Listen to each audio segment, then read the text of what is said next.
Hey everyone, welcome back to my channel. If you're new here, my name is Erica with Memory Box Candle Co. and I make videos all about making and selling candles. And today's video is just going to be a very chill kind of video. I'm basically just going to be prepping my tins. These are 8-ounce matte black tins. I get them from California Candle Supply, and I'm going to be wicking them with 2 Eco Ones. In case you guys are curious, I use 2 Eco Ones in here, and then I have wick stickers that I prefer to use. I also get these from California Candle Supply, and I really just kind of wanted to have a very relaxing kind of video. The light is not very intense right now. I tried to make it to where it wouldn't be as reflective on my glasses, but I just wanted to have more of a mellow style video, just kind of chat with you guys, tell you some random facts about myself, my life. So hopefully guys, if you're interested to get to know me more, I just kind of wanted to throw out some just very random facts while I am prepping all of these jars. And real fast before I get into the video, I feel like I don't thank you guys enough for all of your support and the fact that you guys are the reason why I am able to be home all the time and work on my business full time. And I'm not going to get emotional, but I just really wanted to thank you guys so much for all of your support. Anybody that watches my videos, shares my videos, comments, likes, if you purchase things through the links in my description box, all of that helps me out so much more than you guys even understand. I'm just so appreciative of you guys. And I was actually talking to my boyfriend about this a couple days ago over the weekend because I did have another ocular migraine. If you guys don't follow me on Instagram, I let you guys know when that happens, only because I'm not able to be on my phone. I can't see. So I have to basically just shut down essentially for the rest of the day because my head just becomes very sensitive afterwards. But I was talking to my boyfriend and basically just saying, I'm so lucky. Just it happens and I'm able to stop working, shut down everything, and then go take a nap for an hour and a half. Just the amount of privilege that I have to be able to do that is just unbelievable. I can't even thank you guys enough. So I really just wanted to take the time in this video specifically because it's been on my mind and I knew that I kind of wanted to do a more mellow video. So that's why the lights are a little bit dimmer. I'm not going to be staring at the camera as much as I typically do because I found that if I'm staring and thinking too much about what I'm saying in the video, more of my more structured kind of videos, I find that causes me to have that happen, have the ocular migraine start to happen. So today's video, I'm going to be just kind of going through making these and telling you some random facts about myself. So let's go ahead and get into it.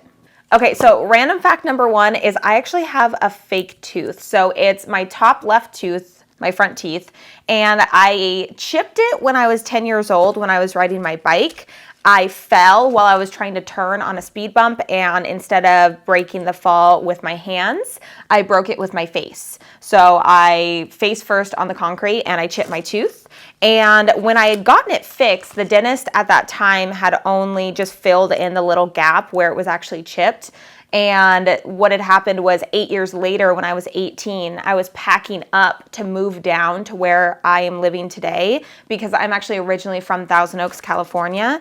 And I was packing up, but all the scissors were packed away. So I was using my teeth to cut the tape, and I cut the tape and my little extra part of my tooth popped off. So half of my tooth was now missing. So then I ended up getting a crown as soon as I moved down here. So yeah, I have a fake tooth, and to be completely honest, my teeth are some of my biggest insecurities, only because I cannot whiten them, because when you have a fake tooth, you can't whiten it. So one of these days I'd love to get it redone, or I don't know, something with my teeth. I don't know. It's just always been one of my insecurities, but yeah, I kind of wish that would have never happened, but it is what it is now. So I'm actually allergic to quite a few things. When I was younger, I had no idea what was going on because whenever I ate raw veggies and sometimes raw fruits, it would feel like my throat would just get really itchy. So I have something called oral allergy syndrome. I've never actually been diagnosed with it, but I self-diagnosed because that's exactly what it is. I have all the symptoms, and I've been researching all about it. But essentially the foods that I'm most allergic to are carrots, any kind of melons, avocados, I know, moment of silence, and then as well as any kinds of raw nuts, so like peanuts and all that kind of stuff, or anything that's raw. I can pretty much have anything cooked. Otherwise, I'm going to get a really bad stomach ache, and sometimes I do get a little bit of the throat swelling or itching kind of feeling. But the worst one is definitely carrots, and I loved carrots growing up, so it kind of sucked. But yeah, as long as it's cooked, I can eat it. I can't really have anything raw. I had been with my boyfriend Chris for almost 10 years, which is kind of crazy to say. Every year we've been together, I'm always like, gosh, it's been this long. It's really been this long, because we'll talk about when we first met, and it seems like it wasn't that long ago, but at the same time, it also does feel like it was that long ago. But yeah, February will be a decade of being together. I actually have a motorcycle. It's a Yamaha R3, and I got that bike a couple of years ago. It's basically me and my boyfriend's bike. He rides a lot more than I do, just because we don't ride on the streets anymore. We used to, but now we just ride at the track. So because he's a motorcycle technician, he travels a lot to different motorcycle tracks and works at different events. So he's a lot more in that than I am, especially since I'm working on my business the majority of my life, but I love to be able to go to the track and ride with him. It was one of the things that I tried and I really wanted to do in order to build a lot of confidence, because I'd read a lot of articles and women saying that learning how to ride a motorcycle gave them a lot more confidence. And that's always been something that I have struggled with for my whole life, is confidence. So learning how to ride really helped me build a kind of a structure to where I was really just reliant on myself, because I've always been dependent growing up, dependent on a lot of people and things and all that kind of stuff. So learning how to ride really kind of gave me a little bit more of that independency, but also just the strength to know that I can count on myself. So yeah, I love riding. I haven't been able to ride for a little while just because it's so hot outside. And my boyfriend, again, he leaves a lot more nowadays on the weekends and stuff to go work track events. But yeah, I've had my motorcycle license for, I believe, about 5 years, 4 or 5 years, I believe. So I've actually never been drunk before. I am 27 years old. I don't drink at all. I've never drank before. Of course, I know what alcohol tastes like, and that's part of the reason why I don't drink it. I've had like a few sips here and there, but it's nothing that I've actually had an actual drink myself. Never been drunk. Don't really have any desire to. And luckily, my boyfriend doesn't drink either. But yeah, that's just kind of something that I think is kind of weird in a way, just because you grow up, and that's kind of something that, you know, as teenagers, a lot of people will try to sneak out and drink. That was not me at all. Or even really my friends, the friends that I hung out with really, you know, weren't like that. But yeah, growing up, especially when I reached my early 20s, I definitely felt a lot more like an outcast because of that reason. But I soon realized as I started to get older and I grew up, that decisions like that, you don't have to feel like an outsider, and you don't have to feel like you are not like everybody else. And it's okay to not be like everybody else. So, I mean, I kind of, you know, with not drinking, and then for a little while I was fully plant-based vegan, and so for about 3.5 years of my life I didn't drink, I don't smoke, didn't eat meat, dairy, anything like that, don't go out to parties, and I just worked on trying to build a business. So definitely felt a little outcasted being a young, you know, early 20-year-old girl and not doing the typical, you know, party and all that kind of stuff. And also already being in a very long-term serious relationship also kind of, you know, made it a little bit harder to relate to a lot of people my age. But I'm very thankful for that. I'm very thankful for not feeling the pressure to conform and still doing what I wanted to do regardless of what everybody else my age was doing. So I've actually had a lot of piercings before, and I've actually had specifically mainly a lot of just facial piercings on my nose. So I believe I was either 20, 21, somewhere in that age range. I got my septum pierced, and I also had both sides of my nose pierced as well. I have 2 on my lobes on either side that I actually pierced myself. Yeah, I don't recommend doing that, but I did it when I was in high school. And I also have my belly button pierced too. So my ears and my belly button are the only ones that I still have right now. I took out the ones in my nose a couple of years ago just because, I don't know, I felt like I was just kind of over it. I liked it at the time, and I was really lucky because I worked as a receptionist and I was able to have a septum ring, which is, I don't know, I feel like that's not very common to be able to, but I still dressed really professional and nice, and I think that that's what the owners, that's all they cared about. And then in terms of tattoos, I only have 2. So I have one on my ankle and then one on my rib cage on the left-hand side. They're both script, so nothing too big or colorful or anything like that. The first one I ever got is actually the number 32 written out in cursive in my mom's handwriting on my ankle.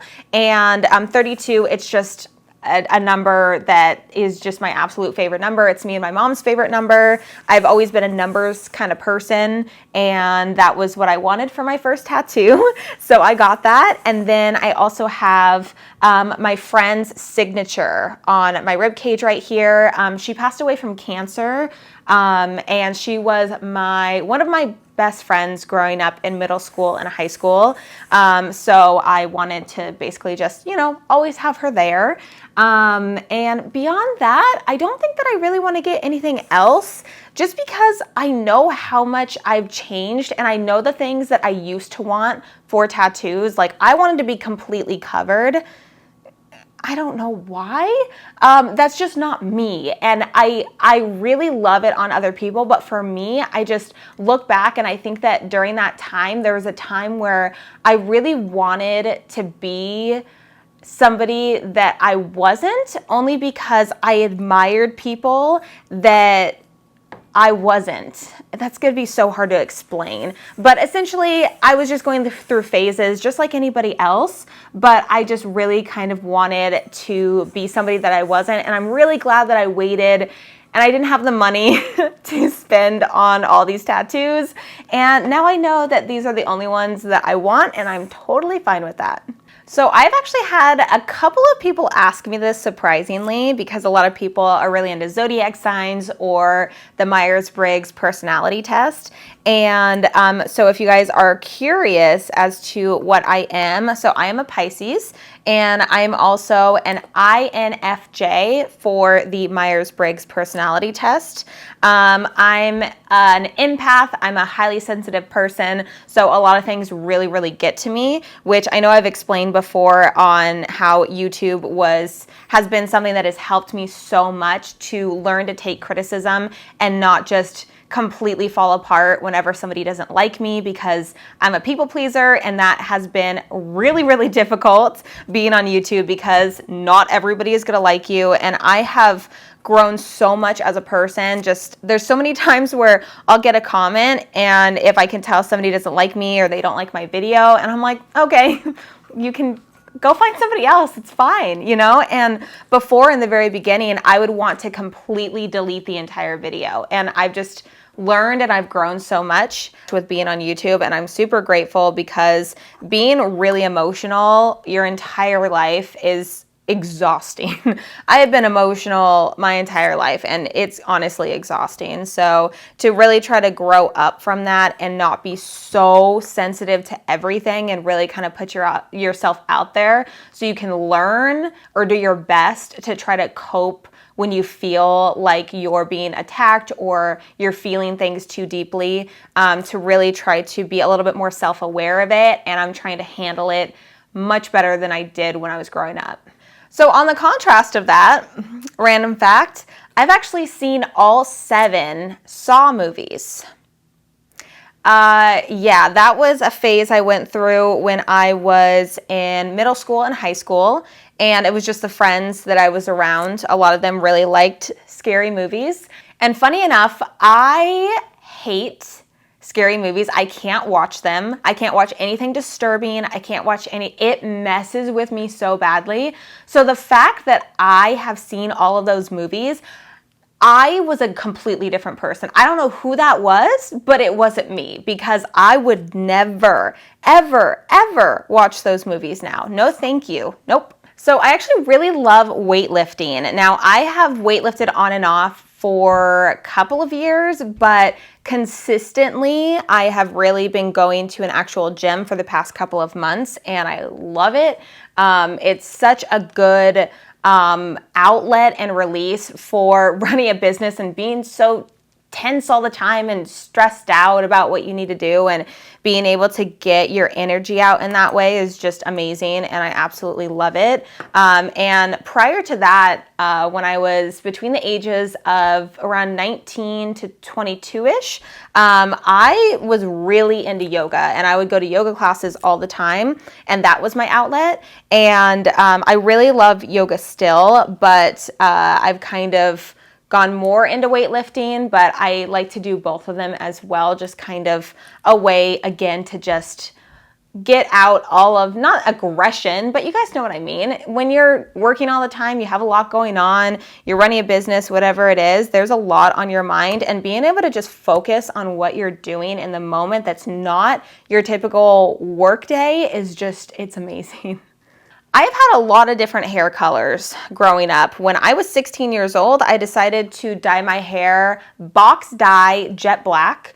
And so I had that for, I want to say a year. And then I tried to go blonde. And from that day on, after I dyed my hair black, I went, oh, I want to be blonde actually. So it took me years and years and years to actually get there. So I've been multiple different colors. So I've been like, I've had black hair, I've had dark brown hair, light brown hair, more of like a copper hair color. I've had like a red velvet cupcake red. I've had a bunch of different colors, and ever since I actually was able to get a blonde color that I liked, I've just been seeing a stylist, and I will not ever try to do it myself, because I have tried to do it myself and it has been awful. So I have known ever since that time that I will not ever dye my hair myself again. I will leave that to the professionals.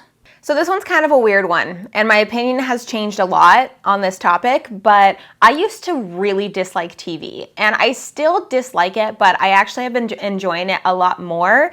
Not regular cable TV of just putting on whatever's on, but actually really enjoying what you're watching. I don't really typically like to have something on as background noise or just have it on just to have it on. I'd rather talk to people, and I think that I felt this way ever since I was younger. I always just wanted to engage a lot more in actual conversations with the people that I cared about, so my family members, my friends, all that kind of stuff. And even when my family and I would be home and we would have a blackout and no power, no anything, we would always just talk to each other. That's all we had. And I remember just every single moment that that would happen, I would be so happy, because I'm like, yes, we can turn everything off. We don't have to just sit there mindlessly just staring at a screen for hours, not talking to each other. And I remember whenever the power would come back on, all my family members would be happy, and I'd be like, okay, all right. And then everybody would just, okay, go back to what you were doing. We're not talking anymore. And I think that that concept has been kind of the negative impact on how I felt about television and TV. And don't get me wrong, I like TV. I liked watching TV. But when it came to, do I want to have conversations and actually talk to people, or do I want to sit there and watch TV? I would always choose talking to people. And I had actually, I think I was, I probably was 14, maybe 14, 15. I took the TV out of my bedroom myself. I had my own TV in my room. I took it out, took it to the garage. I didn't want it anymore, because every time my friends would come over, it would be, you want to watch TV? No, I can do that myself.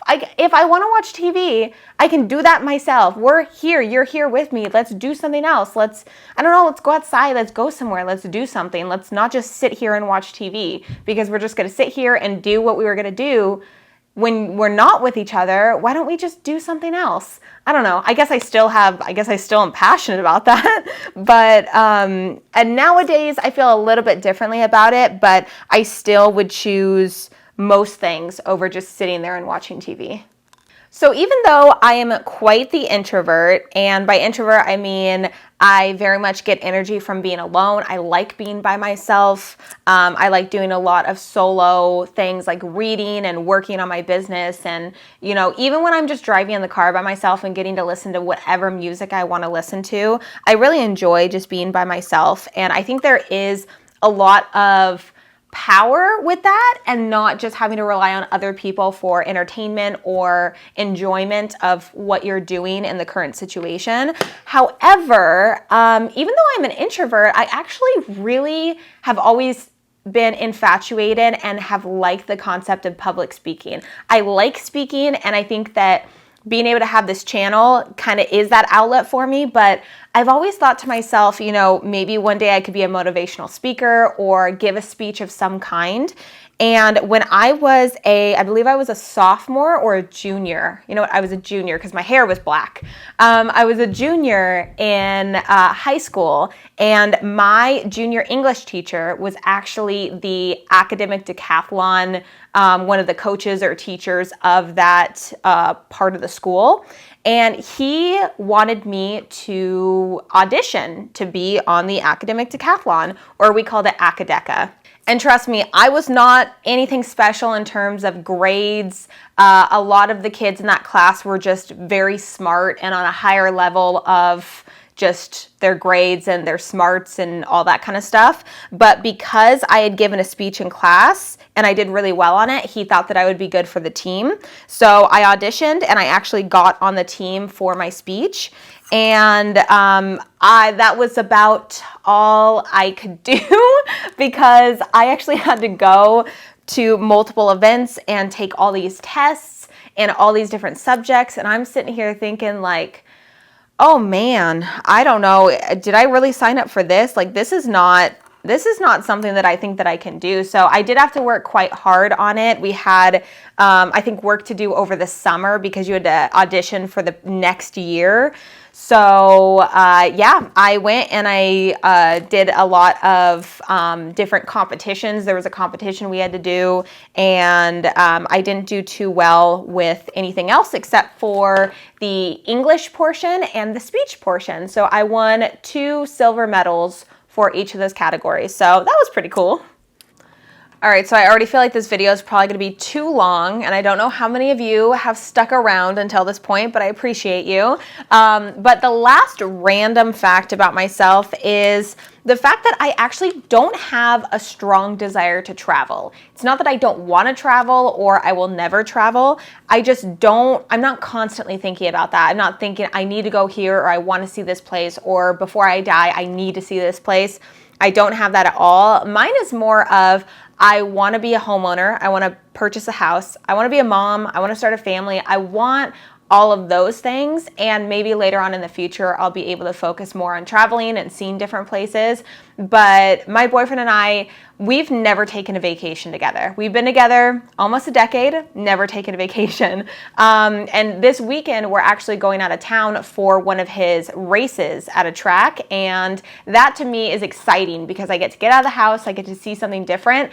But it's nothing glamorous or glorious or anything like that. And I'm still really excited because it's doing something different. So I definitely have desires to see different places. But again, I just feel like at this point in my life, what I've worked towards in my 20s is just a little bit different than going and traveling. And I really kind of envious a lot of people who do put the focus on that, because I feel like a lot of people say this is the time in your life to travel and see different places, and I just haven't done that. But anyways, guys, thanks so much for hanging out with me today and just having a little bit more of a mellow style video, a little bit, dimmer in the lighting right now, not so harsh on my face. I really, really appreciate every single one of you, especially those of you guys that stuck around to the end of this video when it really wasn't about candle making. It was really just me talking about myself the whole time. So I really appreciate you guys so much. If you guys liked today's video, make sure to leave it a thumbs up, as well as subscribe to the channel if you haven't already. Also, don't forget to follow me over on Instagram at MemoryBoxCandleCo, and I will see you guys in the next video. Bye, guys. So my top left-hand tooth on the front, left-hand tooth, my front teeth, the left one, my left front tooth,